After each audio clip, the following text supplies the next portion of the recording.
తెలంగాణలో మున్సిపల్ ఎన్నికల వేడి పెరుగుతోంది. ప్రభుత్వం రిజర్వేషన్లను ఖరారు చేయడంతో షెడ్యూల్ విడుదలకు రాష్ట్ర ఎన్నికల కమిషన్ చర్యలు చేపట్టింది. దీంతో ఆంధ్రప్రదేశ్ సరిహద్దుల్లో తెలంగాణ గేట్వేగా ఉన్న అశ్వారావుపేట మున్సిపాలిటీగా ఆవిర్భవించింది. ఇక్కడ మొదటిసారి జరగనున్న పొరపోరుతో సందడి నెలకొంది. చైర్పర్సన్ పీఠం జనరల్ మహిళకు రిజర్వ్ అవ్వడంతో ఆశావహులు టికెట్ రేసులో ఉన్నారు. అశ్వారావుపేట మున్సిపల్ చైర్పర్సన్ పీఠం దక్కేదెవరికి? కాంగ్రెస్ ఎమ్మెల్యే జారే ఆదినారాయణ పట్టు నిలుపుకుంటారా? బీఆర్ఎస్ మాజీ శాసనసభ్యుడు మెచ్చా నాగేశ్వరరావు రాజకీయ భవిష్యత్తుకు మున్సిపల్ ఎన్నికలు సవాల్గా మారాయా?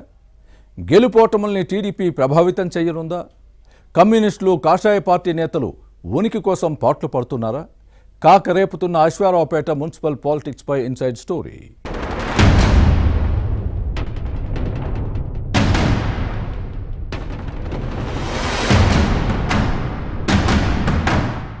కొత్తగూడెం జిల్లా అశ్వారావుపేట ఆంధ్రప్రదేశ్ సరిహద్దులో తెలంగాణ గేట్వేగా ఉంది.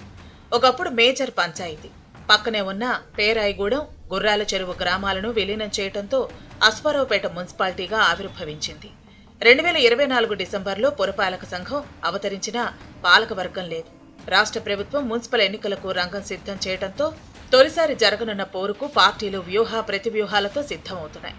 చైర్పర్సన్ పదవి జనరల్ మహిళకు రిజర్వ్ అయింది. అశ్వారావుపేట 22 వార్డులు ఉంటే 16,850 మంది ఓటర్లు ఉన్నారు.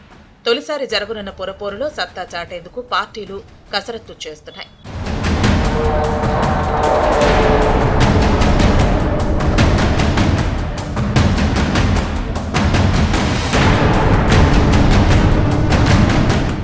అశ్వారావుపేట కాంగ్రెస్ ఎమ్మెల్యే జారే ఆదినారాయణకు మున్సిపల్ ఎలక్షన్లు ప్రతిష్టాత్మకంగా మారాయి. శాసనసభ్యుడి సత్తాకు పరీక్షగా నిలుస్తున్నాయి. సీఎం రేవంత్ రెడ్డి 2 ఏళ్ల పాలన పూర్తయిన తర్వాత జరగనున్న పొరపోరులో గెలిస్తే వచ్చే అసెంబ్లీ ఎన్నికల్లో టికెట్కు ఢోకా ఉండదని భావిస్తున్నారు. ఒకవేళ ఫలితం ప్రతికూలంగా వస్తే రాజకీయ భవిష్యత్తు ప్రమాదంలో పడచ్చన్న ఆందోళన ఉంది. ఇటీవల జరిగిన పంచాయతీ ఎన్నికల్లో కాంగ్రెస్ మెజార్టీ స్థానాలను దక్కించుకుంది. దీంతో ఎమ్మెల్యే జారే ఆదినారాయణ గ్రాఫ్ బాగానే ఉందని తేలింది. ఆ జోష్తో మున్సిపల్ ఎన్నికల్లోనూ నెగ్గుతావన్న ధీమాతో ఉన్నారు. అశ్వారావుపేట అడ్డాలో కాంగ్రెస్ జెండా ఎగురుపేయాలన్న యాక్షన్ ప్లాన్తో రెడీ అవుతున్నారు. మున్సిపల్ చైర్పర్సన్ పీఠం కాంగ్రెస్ కి దక్కితే రాబోయే ఎంపీటీసీ, జెడ్పీటీసీ ఎన్నికల్లో విజయం సునాయాసం అవుతుందని భావిస్తున్నారు.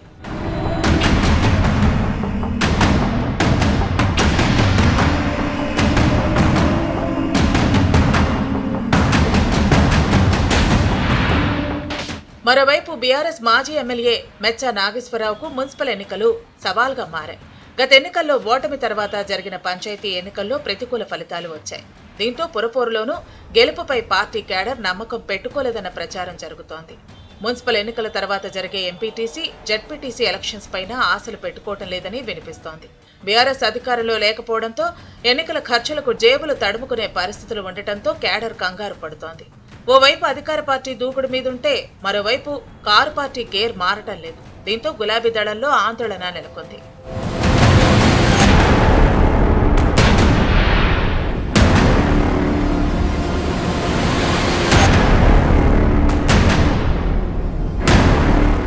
ఇక చైర్పర్సన్ పీఠం జనరల్ మహిళకు రిజర్వ్ అవడంతో అశ్వారావుపేటకు కాబోయే మహారాణి ఎవరన్న చర్చ జరుగుతోంది. కౌన్సిలర్ సీటుతో పాటు ఈ పదవి కోసం మహిళా కాంగ్రెస్ నేతలు పోటీ పడుతున్నారు. టికెట్ తెచ్చుకుంటే పీఠం దక్కించుకోవచ్చని కొందరు భావిస్తున్నారు. ఒకవైపు హస్తం పార్టీలో పరిస్థితి ఇలా ఉంటే మరోవైపు బీఆర్ఎస్ గెలుపు గుర్రాల కోసం వెతుకుతోంది. అధికార పార్టీని తట్టుకునే ఆర్థిక శక్తి ఉన్న నేతల కోసం అన్వేషిస్తోంది. మున్సిపల్ ఎన్నికల్లో టీడీపీ కీలకంగా మారింది. గెలుపు ఓటములను ప్రభావితం చేసేలా తెలుగుదేశం ఫ్యాక్టర్ ఉంది. ఏపీ రాజకీయాల ఇన్ఫ్లుయెన్స్ ఇక్కడ ఎక్కువగా ఉంటుంది. దీంతో టీడీపీ నిర్ణయాత్మక శక్తిగా మారింది. సైకిల్ సత్తా ఏంటో అశ్వారావుపేట పొరపోరులో చూపిస్తావన్న ధీమా తెలుగు తమ్ముళ్లలో ఉంది. ఇక బీజేపీ, కమ్యూనిస్టులు ఉనికి కోసం కునికిపాట్లు పడుతున్నారు. తొలిసారిగా జరగనున్న అశ్వారావుపేట మున్సిపల్ ఎన్నికల్లో ఏ పార్టీ జెండా ఎగురుతుందో చూడాలి మరి.